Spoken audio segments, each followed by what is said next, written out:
Record lang. Hello guys, good morning, afternoon na din ron.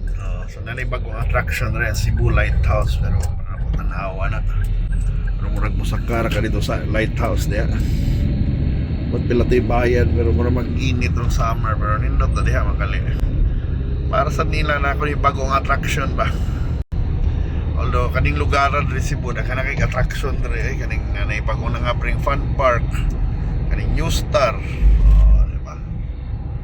Pero kaning lighthouse maybe mo visit good ha, pero naon ako sa kung tagpila na niya.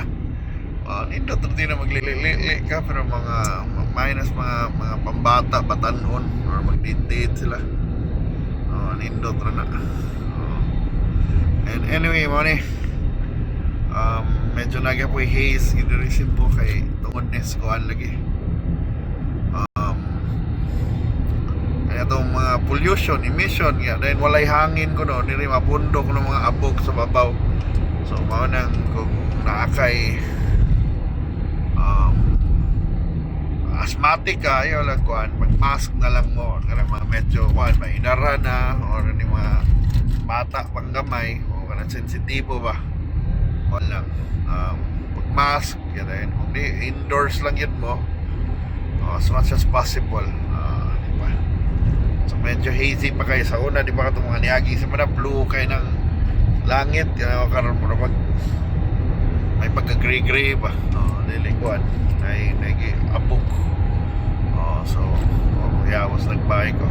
So anyway, padung taron sa IT park, but kanila ng first parts itong drive para kita ninyo sa dagan dari karang udto naman, so alauna pa ron, so wala kay kuan, walay traffic kayo, pero init lang yun sad kayo, pero masay kuan ani,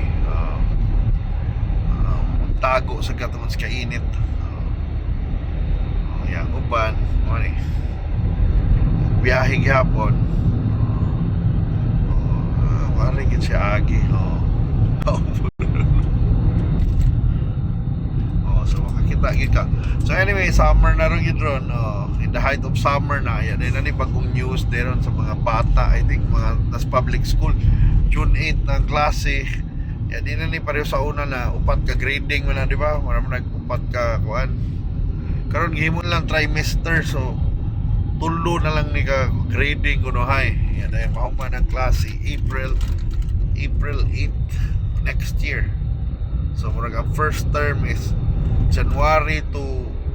June to September, September to December 18 kutob bakasyon sana, mura nag semestral break, 18 to January 4, January 4 na ubalik, January 4 to April 8 na third term. So tulo na lang ka grading ni, so lahi sad, tulo na lang ka awarding de.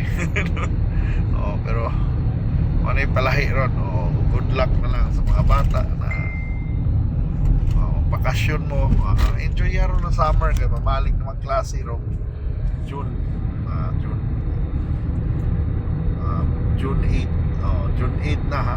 So medyo sayo-sayo na supposedly nakakuhaan mo na after nag June 12, pero 8, 9, 10, 11, 12 long weekend lang mo dahil diretso. Murang Viernes mo din ang buwan, ilan lang isugod ang klase yan ay mag long weekend din mo sa June 12, diba? So anyway mo na kung pa may bago diri sa Cebu, mara na yung bagong news actually ang buwan yun, busy na sa the next month kay ASEAN na sa diri ang mga ASEAN activities diri sa Cebu. Labi na dito sa Mactan. I don't know, I think sa New Star gyapon gyapon nagmahitabo sa ASEAN, pero wala okay ba kung ilan sa nang tap-tapan ng mga naa diha, kaya na kay diri kanya nga maligo gyapon diri na beach pier, na ilang or pina beach resort nila ron. Pero taon nindot bitaw ligog dagat ron panahon na, pero wala gina kuan lang gyapon, but kuan lang katuloy kuan ang haze, katong mga mag-jogging diha, dalang yung mong tubig sa, but also mali na bantay ganang kanang kanang sa haze ba, kung bugat inyong mga gibati o sa kainit o kaning sa abog, ay lang kuan na, kailangan mo kuan mo ba, adjust lang yun mo, ayaw kuan ba, ay lang mo kumpiyansa kay dili na kuan, dili sa di kuanan ba, pero pag wag yun kayo mabaso lang di ba kay ang hangin man eh. Yeah, di ba na, kuha lang ang atong giampo mag-uwan lang, uwan or hangin.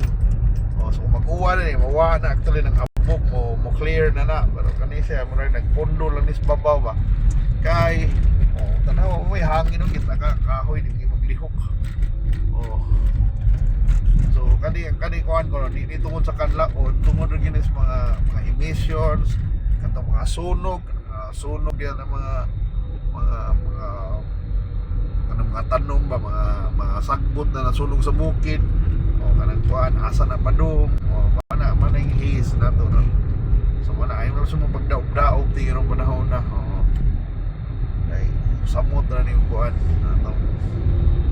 kani sa langit na to, pero mali na it happens mo gina labi na karong summer lagi karon no, pero pag ting init na gyud ya, then why uwan why hangin.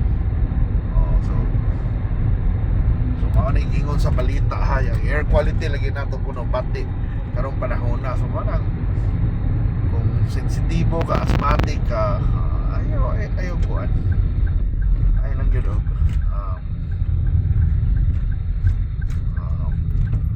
kanang pugos-pugos. By the way, na tadri ron sa T Padilla. Tristehero. Wala din among kulik basura o Pinoy Basurero Corporation. Money Waste Management Corporation right now. Maliw, I think paghapon ni balik ang operasyon sa Binaliw. So manang nagdako gasto ang syudad magpadala sa basura dito sa Loginsan. Layo kita. So pila na ka milyon, halos 1 billion din gasto sa syudad nato sa waste management. So manang kinahanglan dito mag-invest sila ana kung I don't know kung hima na nagpaagi dinidikto naghanag ko speaking sa bagong issue din sa syudad, it's all about scholarships kuno kay na usa ka school ang ECT dito sa Talamban wala gyapurbahan sa konseho namo daw og Cebu Scholars. Okay, kuan ko no. Kay tungod depende na sa imong politika kay moingon kag conflict of interest, di ba? Or politika ni kay lagi connected kang Bebot Abilinosa ning ECT ya. Dayon kuan. Kay politiko o kung kontrapartido, di ba? Ang niboto sa was in party lines, murag 8 ka buok may niboto. 7-8 ang score, so 7 ka mo katong hindi yun necessary allied sa BOPK unom ram ng BOPK ikapito was the itong SK ang SK ni Bali bis kang grupo man sa mga oposisyon ng SK ta, pero niboto siya para taon approve to kaya ang argumento taon sa mga taga Bukid taon dito na sa Talamban is kuan ba mo ni duol nila na college kung daghan mag-eskwelahan na pwede mo daw tong scholars, pero di man lugsong pa sila mo pila ka oras silang biyahe, pila ka rides, pila ilang gasto kada adlaw okay mag-scholar sila kay dili sila ka kuan afford di ba? So maning BYD by the way dire daghan ko na malit daghan itong inquiry busy kaayo. So mga mo nyo hitabo na daghan ng mga Cebuano nag-inquire sa electric cars tungod anak. So dili lang tako to ba na nata sa SM City Cebu dapit. Thank you so much for watching.